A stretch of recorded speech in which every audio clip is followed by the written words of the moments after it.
Is there a way that we can tap into the real essence of timeless wisdom? Today, we will hear from our esteemed speakers about how the books, the authentic yoga, and tales from the Vedas and Upanishads provides us tools and inspiration to weather this content.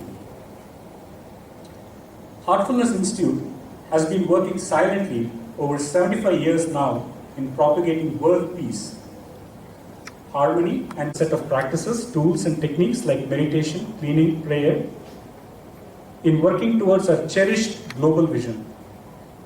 Chennai Metro Zone, with its sincere and committed volunteers, have been tirelessly working towards spreading this message all across Chennai. Taste of our practice to the Honorable Governor, should he choose to experience it. We would also love to offer heartfulness practices to large government staff if the Honorable Governor permits it to be so. Now, let us hear the prepared remarks from Daaji, who is our global guide of Heartfulness Institute. And president of the organization, Ravi, behind the Heartfulness movement, a hearty welcome to Ravi and respected elders and several very, very dear sisters and brothers whom we are meeting after a long time. This message is offered with sincere prayers that we may feel Daaji's spiritual essence and presence despite his physical absence.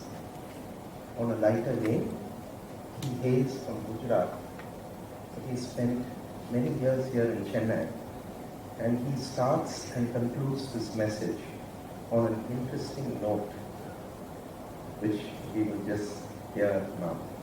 So here goes. Ellorkum en Anbana Manapakkam. I am unable to attend this event physically because of some temporary health reasons. I would love to be with you all in person. However, please let me assure you that my heart and soul are with you all, and especially with the Honorable Governor of TamilNadu, Thiru R. Ravi. Today I am requesting Prashant Vasu to share my message with you all. It is my great privilege and pleasure to welcome our Honorable Governor of TamilNadu, Thiru R. Ravi, to the Heartfulness Centre in Manapakkam for our first event of YogUtsav to experience the real essence of timeless wisdom. I would also like to welcome all the other esteemed dignitaries present here today, along with our Heartfulness community members. For the last 76 years, our organization has been teaching meditation and yoga for the improvement of individuals first and subsequently society. At the individual level, many today suffer severe stress-induced psychosomatic illnesses. At the social level, the biggest danger to human survival is a fall in values and ethics, which seems to be accelerating every day. We are all aware that the only permanent remedy is authentic spirituality, based on fundamental values of honesty, humility, optimism, and love. The Heartfulness Institute feels that a transfusion of values, ethics, and morals from the ancient and modern spiritual literature will help greatly in developing such a spiritual culture.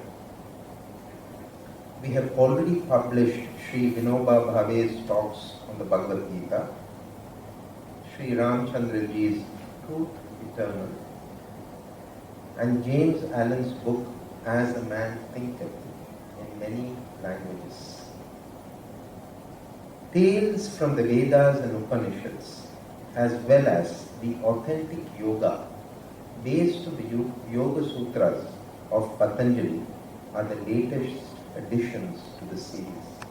For the young minds, expressed in a very modern and optimistic language for the current generation's children. Most of us human minds, it stands to reason that the cure also has to originate in human minds. To serve this purpose, should be to humanity at a critical time. Kindly savor these two books, digest and assimilate them, then share them with your personal and immediate community, and finally with the society at large, to facilitate a new awakening and unity based on purity. It is our fond hope and sincere aspiration that tales from the Vedas and Upanishads are studied in every school and college as part of the curriculum. At an advanced level, the authentic yoga based on Yoga Sutras of Patanjali is an original research work by Sri B.Y. Deshpande. It can be used as a source book for advanced research in yogic psychology in our universities. My heartfelt gratitude to the Governor of TamilNadu and other dignitaries present here for spending their valuable time in supporting our aspiration and commemorating the launch of these two books, which are close to my heart. And Ravi and other dignitaries present here today to visit the world headquarters of the Heartfulness Institute at Kanha Shantivanam, which is 1,400 plus acres of abundant green space. Please accept my invitation to Kanha Shantivanam. Be my guest. Meditate with me here in this lush green heaven, which houses over 700,000 plants, trees and shrubs. I look forward to meeting you all here. Thank you, sir. Ellorkum Nandri. And although it started at the turn of this century, it was registered as Sri Ramachandra Mission in 1945. It is a unique approach to the Raja Yoga system of meditation and being offered to communities and aspirants across the world. Our global mission is to help to develop peaceful, healthy, and holistically educated individuals led by the inspiration of their hearts and imbued with a spirit of human well-being and oneness. Heartfulness programs are offered to aspirants and communities through a myriad of programs in schools, colleges, universities, in villages, in government offices, hospitals, NGOs, corporate institutions, and armed forces, public services. We have a virtual presence and also on-site programs, which we hope will start again at the turning of this new year. Behind these activities is... In the field of yoga, it is customary to start with this homage to the great saint Patanjali. So I will start with this respectful verse.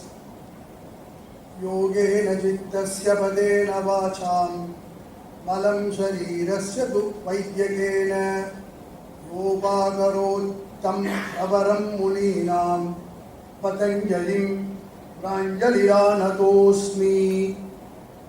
This verse says, I salute the great saint Patanjali, who removed the defects of the body by giving a treatise on Ayurveda, namely Charaka Samhita, who removed the defects of the mind by giving a text called Yoga Sutra, and who removed the defects of the speech by writing a monumental text called Mahabhashya, a standard treatise on Sanskrit grammar. A person is born, but how he should live? Our Honorable Governor of TamilNadu quoted this passage from Yajurveda a few days ago, so I shall quote it again. Sarve santu sukinaha, sarve santu niramayaha, sarve bhadrani paschyantu, ma kaschit dukkha bhag bhave. This is verily the message of yoga. Let everybody in this world be happy.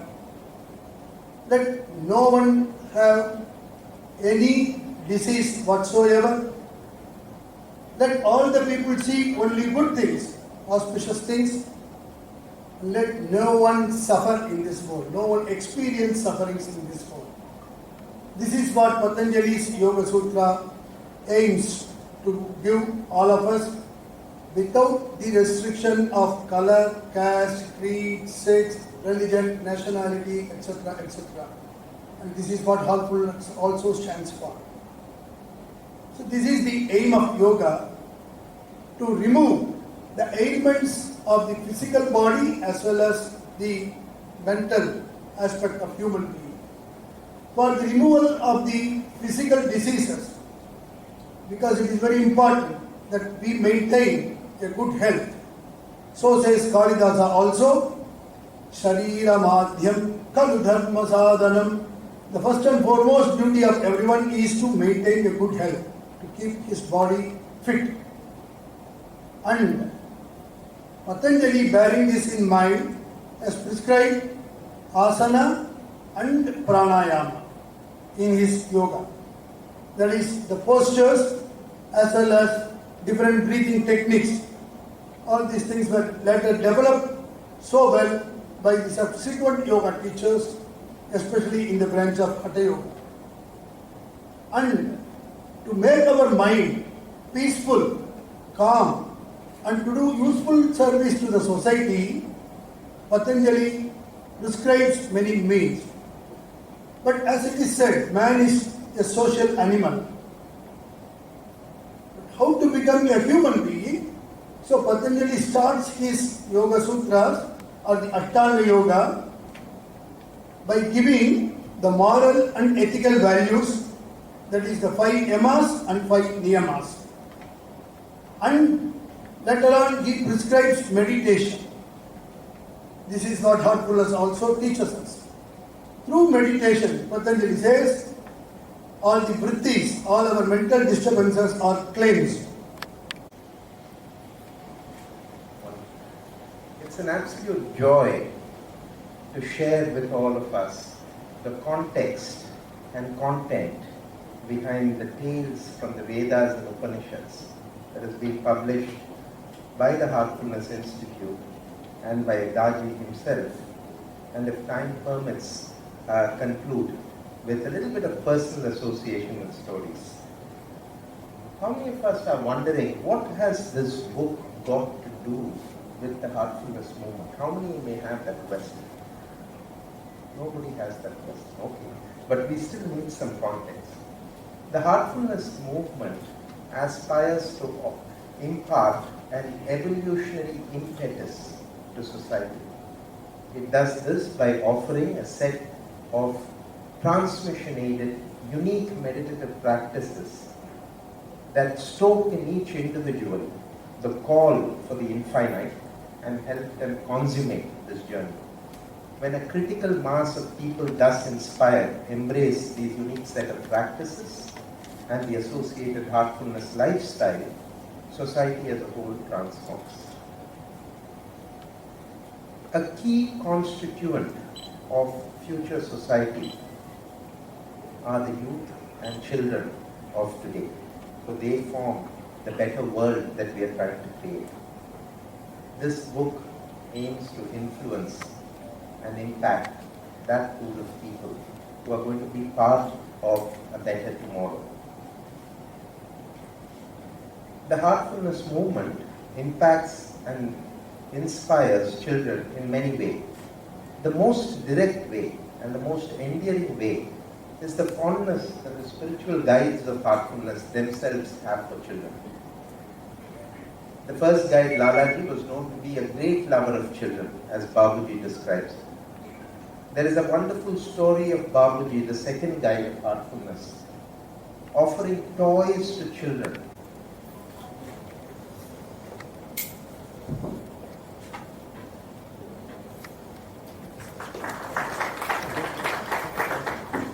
Thank you.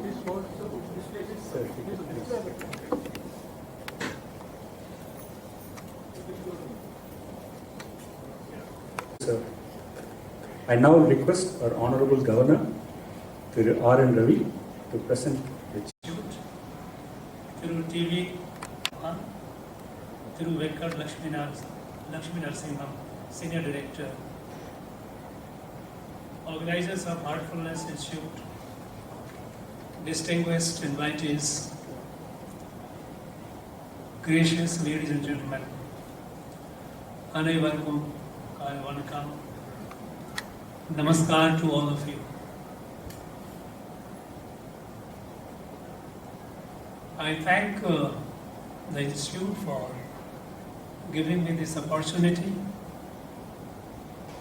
to come listen to the learned speakers, thoughts of Daaji, and also an opportunity to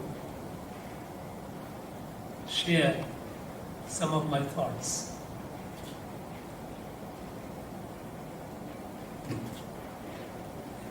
You know, thousands of years ago, and by some estimate, experts are not unanimous, but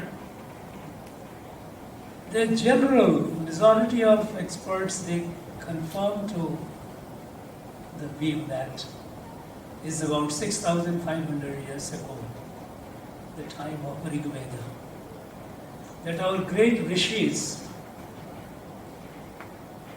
it must have been over a period of generations. It wouldn't have happened just to one generation or one set of people.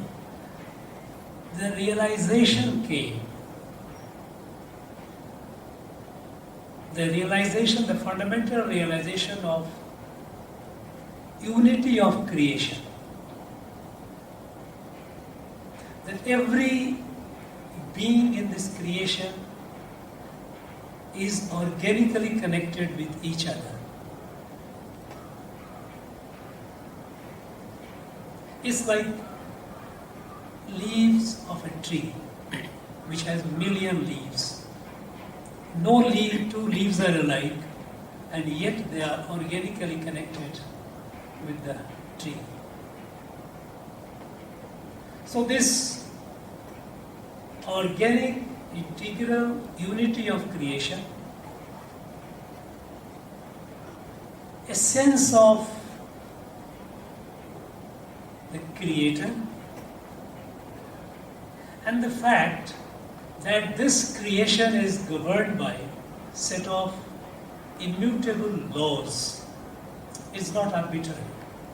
It's not whimsical.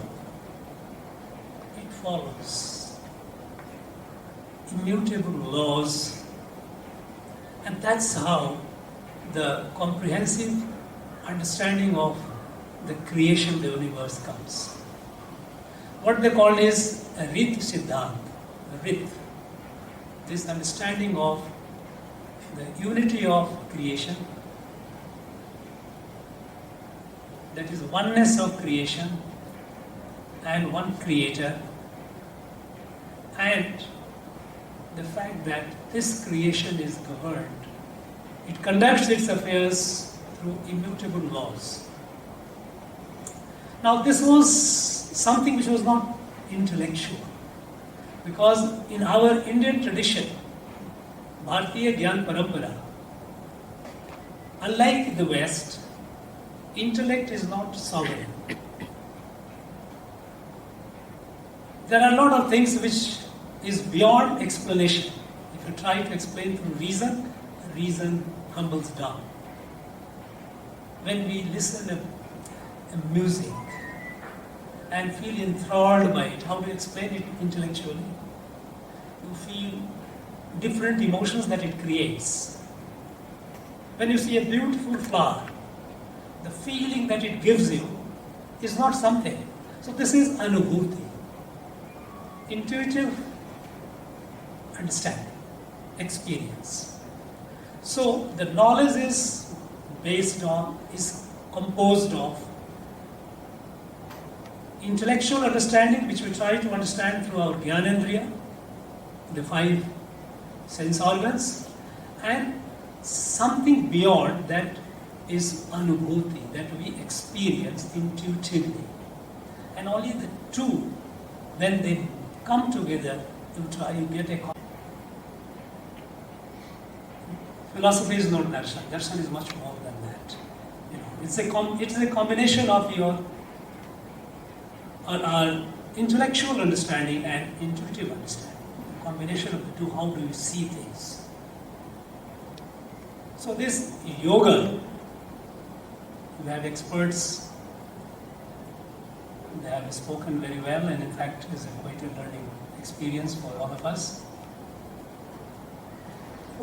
It's a way of experiencing that.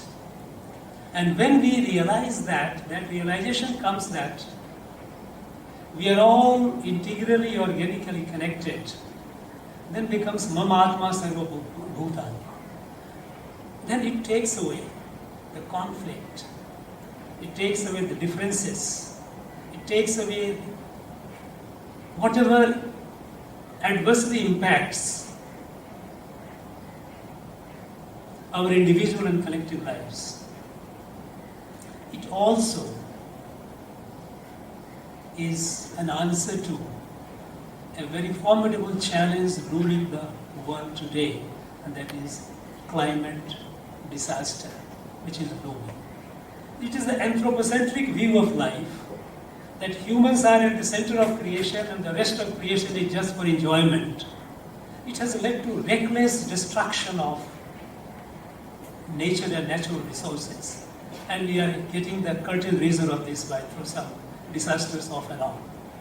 These are just small snippets of what's going to come tomorrow. Because we believe, this anthropocentric view of life believe that everything is for us, for our enjoyment. It's unlike Bharatiya Darshan, Bharatiya, this philosophy, when he says that we are all integrally connected. We are not at the center of it, we are one of it.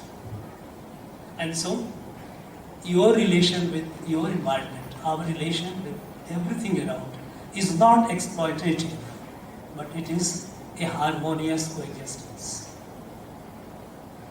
And that's what, in fact, in the world, when the advanced countries, those who are most responsible for this sort of destruction, they are yet to mend the ways.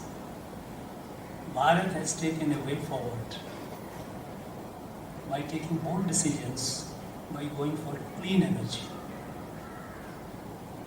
And we are meeting it fast, we are moving fast. The target which was fixed in 2016, that by 2025 we will have 100 gigawatt of clean energy, we have already crossed last year, September. There is a huge emphasis on solar energy. Sun God gives us ample energy, there is no need to go anywhere else. If you can harness that. So this yoga is essentially, it is realization, connecting oneself with the rest.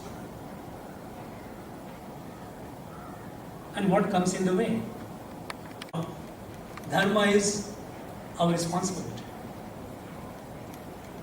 Putra Dharma, Pita Dharma, Raja Dharma, all dharmas, whatever. So we fulfill all this because we have the body. So body, keeping the body swasth, healthy, is primary requirement. If I am sick, I cannot meditate, I cannot overcome my sense of I-ness. So physically I need to be healthy.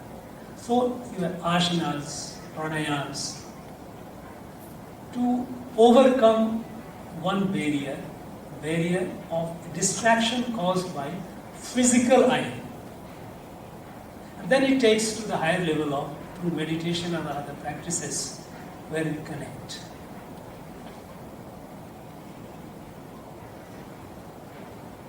Over the centuries of colonization and invasion, this country, this ancient wisdom remains suppressed, remain oppressed.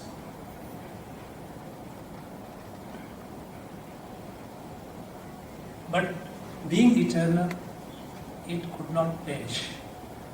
It has survived, it will survive any odds, because this is the fundamental truth. But now, it's the responsibility of evolved people of Bharat to take this knowledge, this discipline forward. It is for the entire humanity. It is not for Bharat alone. Because in our worldview, we have never been country-centric. We have always been universal. When we say Vasudhaiva Kutumbakam, it's not just a diplomatic or a political slogan. It is rooted in our understanding, realization, the rhythm that this creates the unity of creation.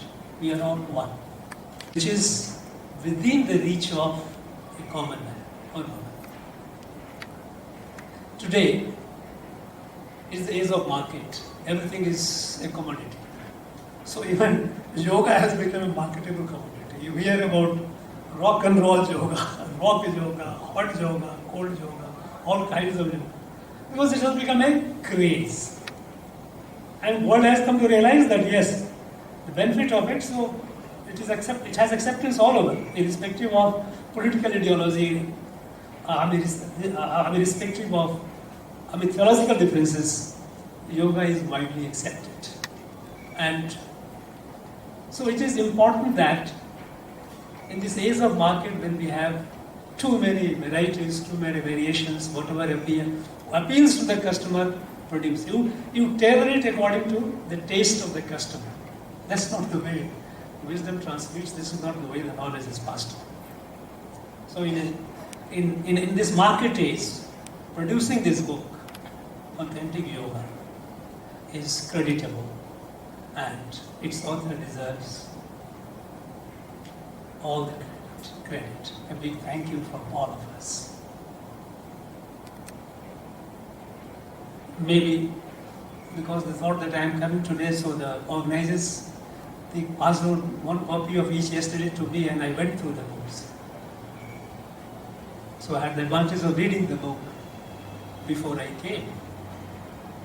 It's remarkable, the simplicity of the language. Because the sutras, they are so brief, so condensed. Any literal translation is prone to produce a misinterpretation of it. There is a prone, I don't say that everyone, but by and large it has. Because a translator does it according to this knowledge, the sutra passes through the mind, the prism of understanding of the translator, and translator puts it this way.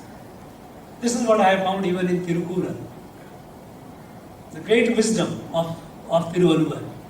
All these translations which I have got, about more than 25-30 of them, is so literal and most to our not only country but to the humanity at large. I'm talking Bharat, has a huge responsibility. When we are faced with, the world is faced with humongous problems. Climate, I said one. Weapons of mass destructions. We have weapons dispersed over the world which can destroy the world many times over. All these conflicting ideologies. And look at what happened, the crisis that we are going through, the global COVID. When the COVID emerged, it surfaced and it hit the world. And there was no answer to it. There was no medicine, there was no vaccine, we just didn't know what it was. The nature of the beast was completely unknown. And then everyone thought that everyone is keen and praying. Let me thank you.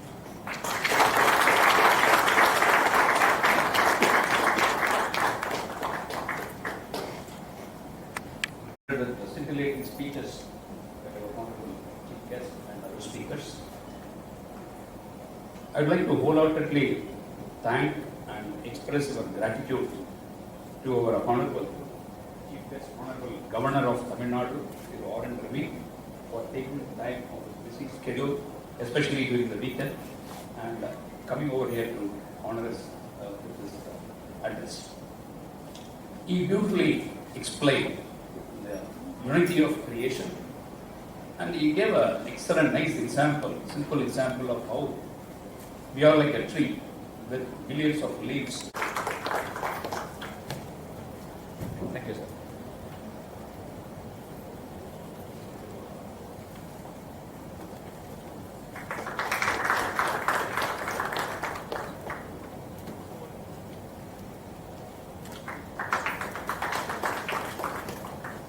So, and to Dr. Vedan, we cannot forget her. She's our yoga teacher.